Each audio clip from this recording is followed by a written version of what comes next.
Recently আমি একটা video করেছিলাম যে অল ওভার ইন্ডিয়াতে 2026-এর এপ্রিল থেকে E20 পেট্রোল রোল আউট হয়েছে এবং সেটা ম্যান্ডেটারি হয়ে গেছে, অর্থাৎ সমস্ত পেট্রোল পাম্পে এখন E20 পেট্রোলটাই নর্মাল পেট্রোল হিসেবে পাওয়া যাচ্ছে। এই ভিডিওটাতে অনেকেই কমেন্ট করেছিলেন, জানতে চেয়েছিলেন যে তাহলে কি এখন পেট্রোল গাড়ি কেনাটা বুদ্ধিমানের কাজ হবে নাকি ইভি বা হাইব্রিডের দিকে শিফট করাটা বুদ্ধিমানের কাজ হবে। এটা জেনুইন কনসার্ন, কারণ ইন্ডিয়া গভর্নমেন্ট কিন্তু হায়ার ইথানল ব্লেন্ডিং করতে চাইছে আরো, এবং শোনা যাচ্ছে যে 2027 বা 28 থেকে অল ওভার ইন্ডিয়াতে E30 এবং E35 কিন্তু রোল আউট হবে। তো আজকে যে গাড়িটা আপনি E20 কম্প্যাটিবল বলে কিনছেন, সেটা কিন্তু আগামী 2-1 বছরের মধ্যে আবার সেই সেম সমস্যার মধ্যে পড়তে পারে যেটা আজকের নন কম্প্যাটিবল গাড়িগুলো যেটা ফেস করছে। তো সেক্ষেত্রে সবার মাথাতেই এই প্রশ্নটা আসতেই পারে যে তাহলে পেট্রোল গাড়ি কেনাটা সমীচীন হবে কিনা। তো আমি আজকে 3টে গাড়ির বিষয়েই ডিটেইলে আলোচনা করব যে কোন গাড়িটার কি সুবিধে এবং কোনটার কি অসুবিধে, এবং তারপরে কোন টাইপের বায়ার, মানে যার যেরকম ইউজেজ এবং যার যেরকম বাজেট, সেই অনুযায়ী তিনি পেট্রোল কার কিনতে পারেন, নাকি ইভি কিনবেন নাকি হাইব্রিড কিনবেন। দেখুন, পেট্রোল কারের যেটা মেন সুবিধে যে পেট্রোল কার মানে পেট্রোল ইঞ্জিন বহু বছরের টেস্টেড এবং প্রুভেন টেকনোলজি, ফলে এটার রিলায়েবিলিটি নিয়ে কোনো কথা নেই, এবং এটার সার্ভিস নেটওয়ার্ক ইন্ডিয়াতে সব থেকে ভালো। মানে যে কোনো জায়গাতেই আপনি সার্ভিস সেন্টার পেয়ে যাবেন, যে কোনো লোকাল মেকানিকও পেট্রোল ইঞ্জিন নিয়ে কাজ করেন, ঠিক আছে। কিন্তু ইভি বা হাইব্রিড যেহেতু নতুন টেকনোলজি, সেগুলো কিন্তু অতটা সার্ভিস নেটওয়ার্ক এখনো অ্যাভেলেবেল নেই ইন্ডিয়াতে। সেকেন্ডলি সেটা হচ্ছে রিফুয়েলিং, অর্থাৎ পেট্রোল পাম্প আপনি সব জায়গায় পেয়ে যাবেন, হাইওয়ে বলুন, শহর বলুন, গ্রাম বলুন, সব জায়গাতেই আপনার হাতের নাগালের মধ্যে পেট্রোল পাম্প পেয়ে যাবেন, এবং রিফুয়েলিং এর যে টাইমটা আপনার লাগবে সেটাও খুব সামান্য। আপনি পেট্রোল পাম্পে যাবেন, 5 থেকে 10 মিনিটের মধ্যে আপনি ট্যাঙ্ক ফুল করে নিতে পারবেন। অর্থাৎ আপনার এই ফিউয়েলটা নিয়ে কোনো অ্যাংজাইটি থাকবে না যে আমি রিফুয়েলিং করতে পারবো কি পারবো না, যেটা কিন্তু ইভির ক্ষেত্রে একটা রেঞ্জ অ্যাংজাইটি থেকে যায়। অর্থাৎ ব্যাটারির মানে ওই ফাস্ট চার্জার আমি কোথায় পাবো, বাড়িতে যাদের চার্জিং এর ফেসিলিটি নেই তারা কিভাবে চার্জ করবেন, এই সমস্ত একটা অ্যাংজাইটি থেকে যায়। যাই হোক, সেই কথাগুলোতে পরে আসছি, আগে পেট্রোল কারের কথাটা বলি। সেটা হচ্ছে এবারে পেট্রোল কারের এই সমস্ত সুবিধাগুলো তো আপনি পাচ্ছেন, তার সঙ্গে পেট্রোল কারের যেটা ইনিশিয়াল কস্ট, মানে গাড়িটা কিনতে যেটা আপনার খরচ হচ্ছে, সেটাও অনেকটা কম। হ্যাঁ, কারণ হাইব্রিডের থেকে তো অনেকটাই কম, এবং অনেক ক্ষেত্রে ইভির থেকেও অনেকটা কম হয় পেট্রোল গাড়ির দাম। তো এই কারণে অনেক বায়ার কিন্তু এখনো পর্যন্ত পেট্রোল গাড়ির দিকে ঝুঁকে থাকেন, তাদের প্রেফারেন্স প্রথমেই একটা পেট্রোল গাড়ি। তো এবারে বলি পেট্রোল কারের অসুবিধেগুলো কি হতে পারে। দেখুন, প্রথম যেটা অসুবিধে সেটা হচ্ছে ওই ফিউয়েলটা নিয়ে, যেটা কিনা ইন্ডিয়া গভর্নমেন্ট এখন করতে চাইছে, অর্থাৎ ইথানল ব্লেন্ডিং, মানে হায়ার ইথানল ব্লেন্ডিং ইন্ট্রোডিউস করতে চাইছে। অর্থাৎ আজকে আপনার যে গাড়িটা E20 কম্প্যাটিবল বলে আপনি কিনলেন, সেটা আগামী 2-3 বছরের মধ্যে কিন্তু নতুন যখন ইথানল ব্লেন্ডেড পেট্রোল আসবে, সেটার ক্ষেত্রে ইনকম্প্যাটিবল হয়ে যেতে পারে। হ্যাঁ, এবং গাড়িতে সম্ভাব্য কিছু ড্যামেজ আসতে পারে। তো সেটা একটা কনসার্ন রইল। সেকেন্ড সেটা হচ্ছে পেট্রোলের কিন্তু রানিং কস্ট, পেট্রোল কারের রানিং কস্ট কিন্তু ইভি বা হাইব্রিডের থেকে অনেকটা বেশি। ধরুন মানে পেট্রোল কারের যদি পার কিলোমিটার 5 থেকে 7 টাকা হয় রানিং কস্ট, সেটা কিন্তু ইভিতে আপনার কমে যাচ্ছে 1 থেকে 2 টাকা হয়ে যাচ্ছে। তো এটা একটা কনসার্ন। প্লাস যখন ওই হায়ার ইথানল ব্লেন্ডিং আসবে, এবং এখনো যেটা আছে E20, যেহেতু ইথানলের এনার্জি ডেন্সিটি পেট্রোলের থেকে কম, সুতরাং মাইলেজ কমবে পেট্রোল গাড়িতে। তো মাইলেজ কমবে, তার সঙ্গে আপনার সার্ভিস কস্ট বাড়বে, যেহেতু ওই নন কম্প্যাটিবল গাড়িগুলোতে ইথানল দিয়ে কিছু ড্যামেজেস হবে, এবং আপনার রানিং কস্টটা বেশি পড়ে যাবে। তো এগুলো হচ্ছে পেট্রোলের অসুবিধা। আর কোনো সেরকম অসুবিধে পেট্রোল গাড়ির নেই। তো পেট্রোল গাড়ি এবার বলি কারা কিনবেন। যারা দেখুন বাজেট বায়ার, যাদের কাছে ধরুন হাইব্রিডে ইনভেস্ট করার মতো ইনিশিয়াল বাজেটটা নেই, বা যারা একটা রিলায়েবল টেকনোলজি কিনতে চান, এবং যাদের অ্যানুয়াল রানিংটা অনেক কম। যদি অ্যানুয়াল রানিং খুব বেশি না হয় তাহলে কিন্তু ইভিতে গিয়ে কোনো লাভ হয় না, সেটা আমি পরে আলোচনা করছি। তো অ্যানুয়াল রানিং যাদের কম, হাইওয়ে ড্রাইভ যারা বেশি করেন এবং যারা ওই রিফুয়েলিং নিয়ে কোনো টেনশন রাখতে চান না, সেই সব বায়ারদের জন্য এখনো কিন্তু পেট্রোল কারটাই সব থেকে ভালো অপশন। তো সেই কারণে কি হচ্ছে, পেট্রোল কারের যেহেতু এইসব প্রবলেমগুলো অনেকের মাথায় আসছে, সুতরাং তারা ভাবছেন যে তাহলে হাইব্রিডে শিফট করা যেতে পারে। হাইব্রিডে শিফট করার ক্ষেত্রে প্রথম যেটা অসুবিধে সেটা হচ্ছে বাজেট। তো একই সেগমেন্টের একই ফিচারওয়ালা পেট্রোল কারের তুলনায় হাইব্রিড কারে কিন্তু 3-4 লাখ টাকা পর্যন্ত ইনিশিয়াল কস্ট বেশি হতে পারে। এটা একটা কনসার্নের বিষয় সবার ক্ষেত্রে, মানে বিশেষ করে মধ্যবিত্ত বায়ারদের ক্ষেত্রে বাজেটকে অতটা স্ট্রেচ করে পেট্রোলের বদলে হাইব্রিড নেওয়াটা সুবিধাজনক হয় না অনেক সময়। আর হাইব্রিডটা কিন্তু একটু কমপ্লেক্স টেকনোলজি। এখানে একটা পেট্রোল ইঞ্জিনও থাকছে, আবার কি থাকছে, ইভির মতন ব্যাটারি থাকছে এবং মোটর থাকছে, ইলেকট্রিক মোটর। ঠিক আছে, তো হাইব্রিডের যে সুবিধেগুলো সেটা আগে বলি। হাইব্রিডের মাইলেজ কিন্তু অনেক বেশি, মানে পেট্রোল কারের তুলনায় মাইলেজ অনেক বেশি পাওয়া যায়, বিশেষ করে স্লো ট্রাফিকে, মানে সিটি ড্রাইভ যারা বেশি করেন। দেখুন, স্লো ট্রাফিকে হাইব্রিড গাড়িগুলো ইভি মোডে চলে, তো সুতরাং সেখানে পেট্রোলের সাশ্রয় হচ্ছে।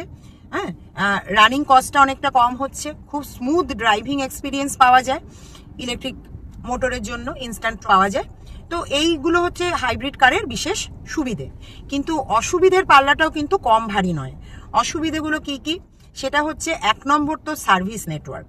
হ্যাঁ, সমস্ত সার্ভিস সেন্টার কিন্তু এখনো পর্যন্ত হাইব্রিড টেকনোলজি হ্যান্ডেল করতে পারে না, যেহেতু এটা একটা কমপ্লেক্স টেকনোলজি।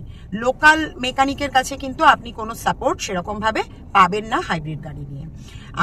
থার্ডলি যেটা, সেটা হচ্ছে ইনিশিয়াল কস্টটা বেশি। সেটা তো আগেই বললাম যে বাজেটকে আপনার অনেকখানি স্ট্রেচ করতে হবে একটা পেট্রোল কার ছেড়ে হাইব্রিড গাড়ির দিকে যাওয়ার জন্য। আর যেটা নেক্সট যেটা প্রবলেম, সেটা হচ্ছে আপনি যদি E20 নিয়েই জেনুইনলি কনসার্নড হন, তাহলে কিন্তু হাইব্রিড গাড়িটাও আপনার জন্য পারফেক্ট সলিউশন কিছু নয়। কারণ হাইব্রিড গাড়িতেও কিন্তু সেই পেট্রোল ইঞ্জিনটাই থাকছে। হাইওয়েতে যখন হাই স্পিড ড্রাইভিং আপনি করছেন, হাইওয়েতে যখন গাড়ি চালাচ্ছেন, তখন কিন্তু পেট্রোল ইঞ্জিনটাই কাজ করছে এবং সেই পেট্রোলটাই ভেজাল। ঠিক আছে, তো সুতরাং হাইব্রিড গাড়িতেও সেই প্রবলেমগুলোই আসতে পারে যেগুলো পেট্রোল কারে আসছে, পিওর পেট্রোল কারে আসছে। তো এগুলো হচ্ছে হাইব্রিডের সমস্ত সুবিধে এবং অসুবিধের দিকগুলো।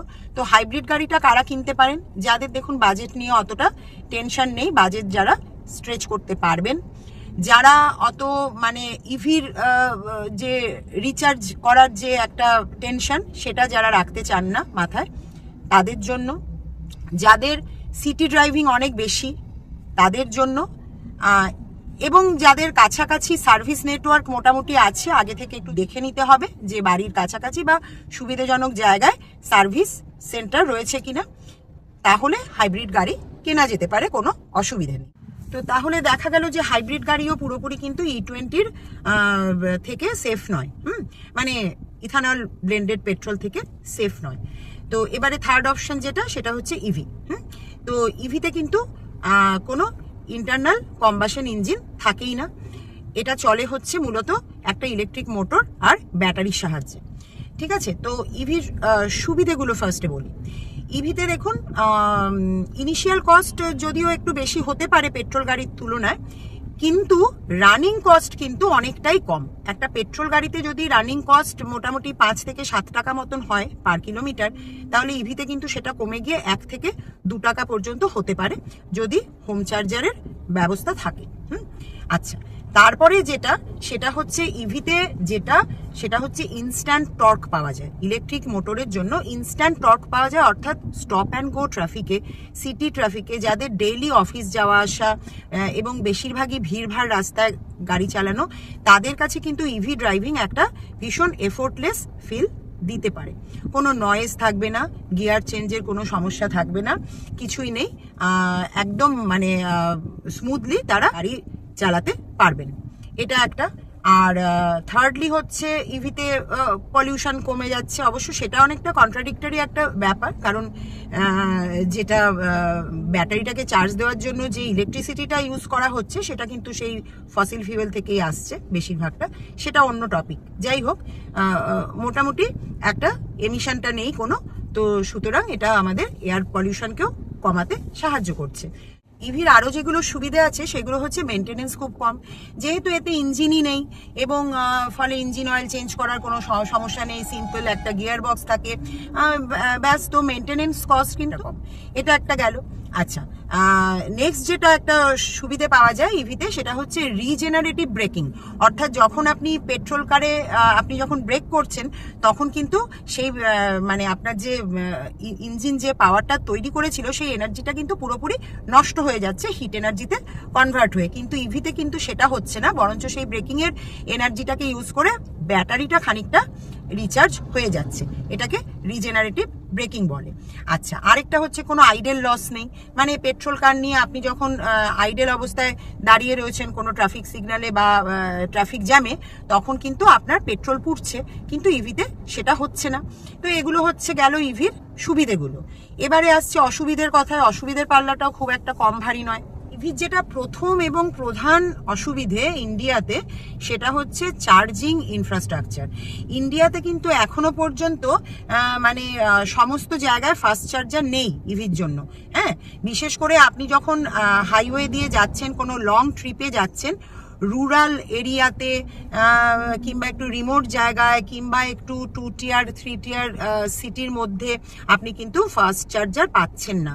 আচ্ছা, এবার হোম চার্জিং একটা অপশন। হোম চার্জিংয়ে প্রচুর সময় লাগে, মানে 8 থেকে 10 ঘন্টা টাইম লেগে যায় ফুল চার্জ হওয়ার জন্য।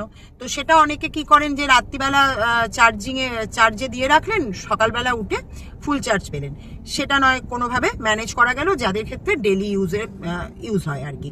কিন্তু যখন আপনি কোনো লং ট্রিপে যাবেন তখন আপনার মধ্যে এই রেঞ্জ অ্যাংজাইটিটা কাজ করবে, যে ধরুন আপনার ইভির রেঞ্জ আছে 500 কিলোমিটার, এবার যখনই ব্যাটারি 20%-এর দিকে চলে আসবে তখনই আপনার একটা অ্যাংজাইটি কাজ করবে যে এবার আমি কোথায় চার্জটা করব। এবার মানে আপনাকে ট্রিপটা প্ল্যান করতে হবে, আপনাকে আগে থেকে রুট ম্যাপ তো তৈরি করতে হবে যে কোথায় কোথায় ফাস্ট চার্জার রয়েছে, এবং সেখানে সেই মতো আপনাকে কিন্তু প্রচুর একটা টাইম দিতে হবে একটা। এবার গিয়ে ধরুন দেখলেন ওখানে আরো 2টো গাড়ি আপনার আগে রয়েছে, তাহলে তো হয়েই গেল। এবারে ব্যাটারির ওপরে ডিপেন্ড করে মোটামুটি 20% থেকে 80% চার্জ হতে ব্যাটারির ওপরে ডিপেন্ড করে মোটামুটি আপনার টাইম লেগে যাবে 30 মিনিট থেকে 50 মিনিট পর্যন্ত।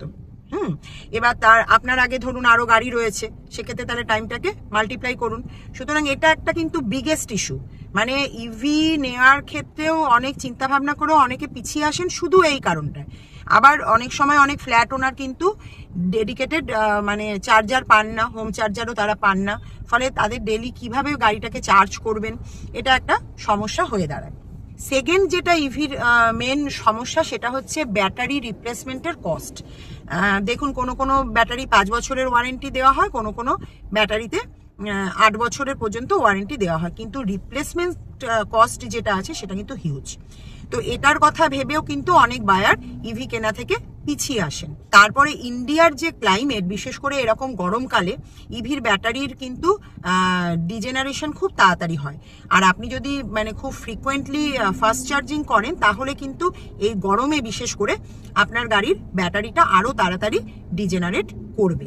তো এইগুলো সব সমস্যা। এছাড়া আরো সমস্যা যেমন কি যে এই ইভির যে ব্যাটারি টেকনোলজি সেটা কিন্তু দিন দিন ইভলভ করছে।